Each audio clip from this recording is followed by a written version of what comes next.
Sveiki visi. Beklaidžiojant po internetą susidūriau su vienu įdomu tokiu filmuku. Tiksliau, YouTube'e jų ne vienas yra. Tai kaip atremontuoti stiklo įdaužas.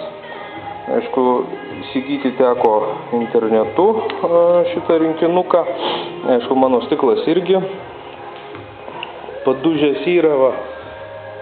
Nežinau, matysis, va, šiek tiek vat skelta. Tai pabandysiu atremontuoti šitą stiklą. Aišku, pasiskaičius instrukciją pirmiausiai su šituo stiklų remonto rinkinėliu. Taip, rinkinuką sudaro klijai epoksidiniai,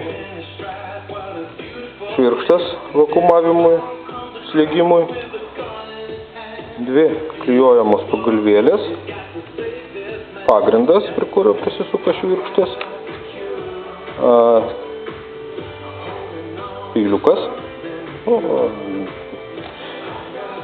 ir kelios juostelės skaidrios, jos čia užbaigimui, išlyginimui, aišku, instrukcija.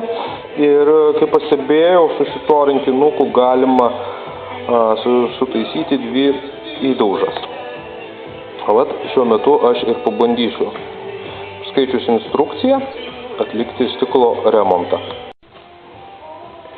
Nu va, užvakumavau, nežinau ar matosi gerai ar ne, bet labai puikiai matosi, kaip kyla burbuliukai. Tai reiškia, yra visiškai pašalinamas oras iš epoksidinės dervos, kad jinai pilnai įsigertų į visus esamus tarpelius. Ir šitaip pagal instrukciją reikia laukti 10 minučių.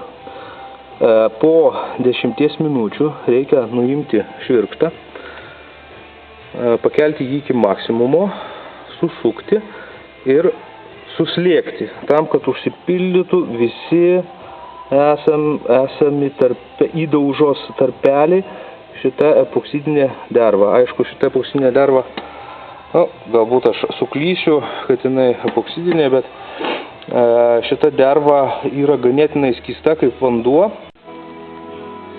Nu, šiaip tai nuėmiau visas tuos lipdukus.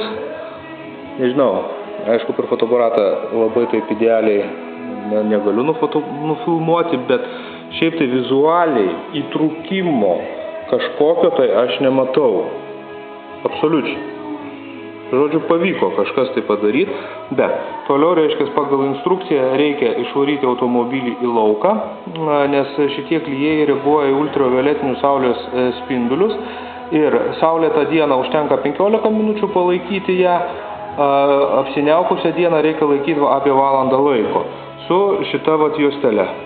Paskiaus šitą juostelę reikia nulupti, kuri uždėta ant stiklo, ir su aštriu peiliu, kuris yra pridėtas, sakykime, želetę, nuskusti likučius šitų klijų. Ir turėtų stiklas būti kaip naujas, apskritai nieko nesimatyti, kad ten ir buvo kažkas tai tokio.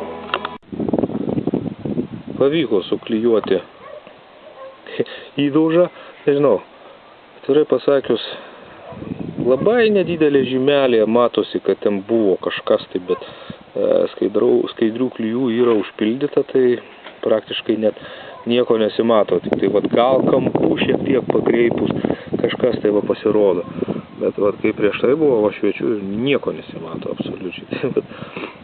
Mokant naudotis, galima pačiam labai lengvai viską susitvarkyti.